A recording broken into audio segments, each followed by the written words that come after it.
I grew up in a middle upper class family in a very conservative religious town in Iran.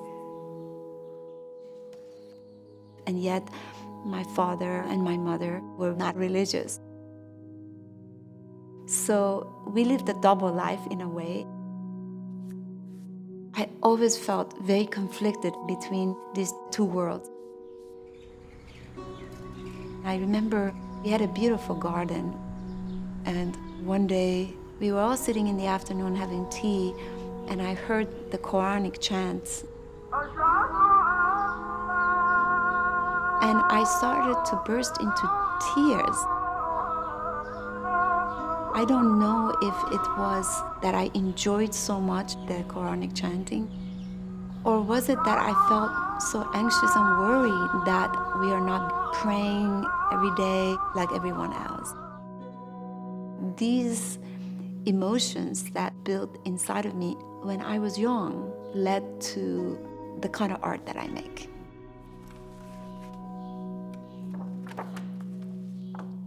This was back in 1995. My work is about my own experiences and emotions. This idea of displacement, being an outcast, being an outsider, living inside yourself. When I look back at my arrival to the US, I felt the same sense of displacement.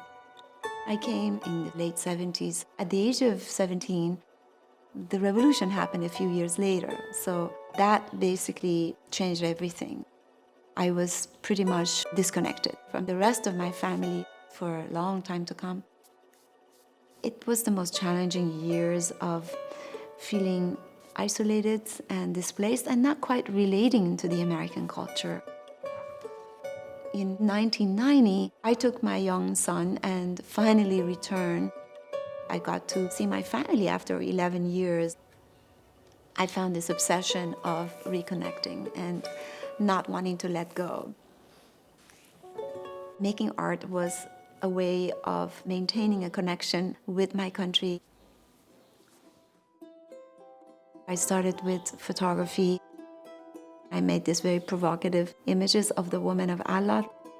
The integration text over the image comes from my interest in Persian and Islamic art and architecture.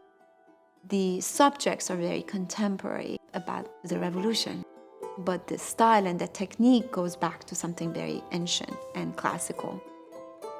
A lot of people thought that these were religious texts, but they were always poetry that were written by Iranian women, and some of the poems actually were what instigated the image itself.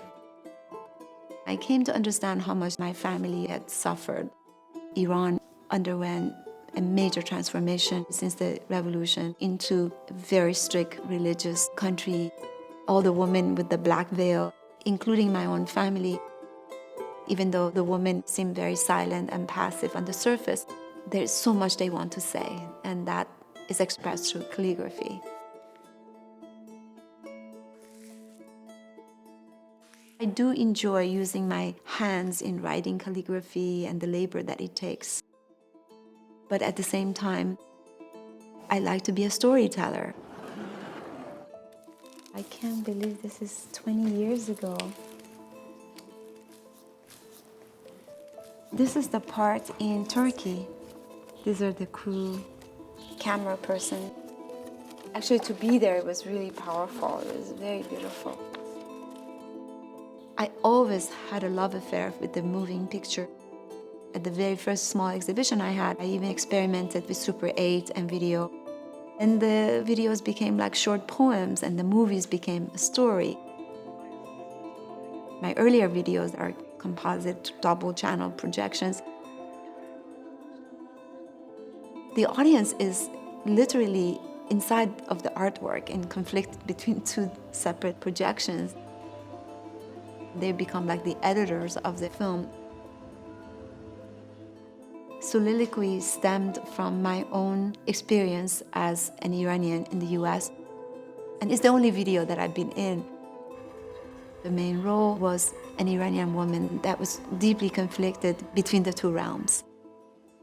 I am the silhouette that doesn't quite blend in the US or in Iran. Those two worlds are colorful, and I'm the only one that is in black. As an immigrant, there's always this great space between me and America. But it's always been the same way about me and Iran. My work has always been relating to Iran or in the Middle East, but Land of Dreams addresses United States. This work is the most complex in terms of trying to make a project that is simultaneously still photography, video, and a feature-length film. 3 different languages collapse into one.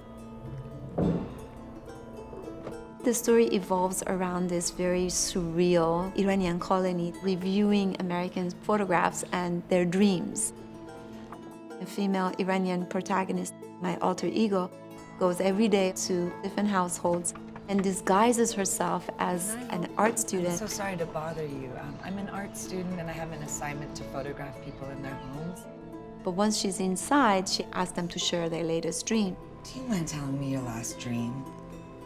My last dream? She enters their dreams and begins to see herself really identifying with them.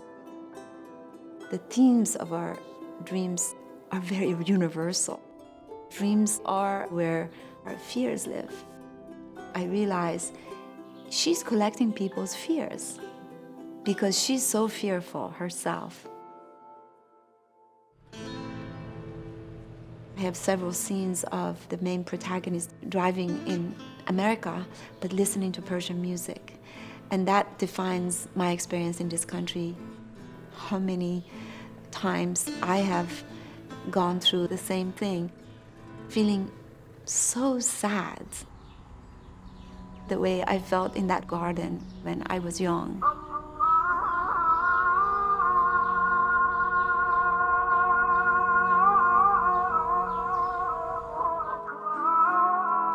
So maybe that's what it's about an artist. By getting closer to other people's pain, you cope with your own.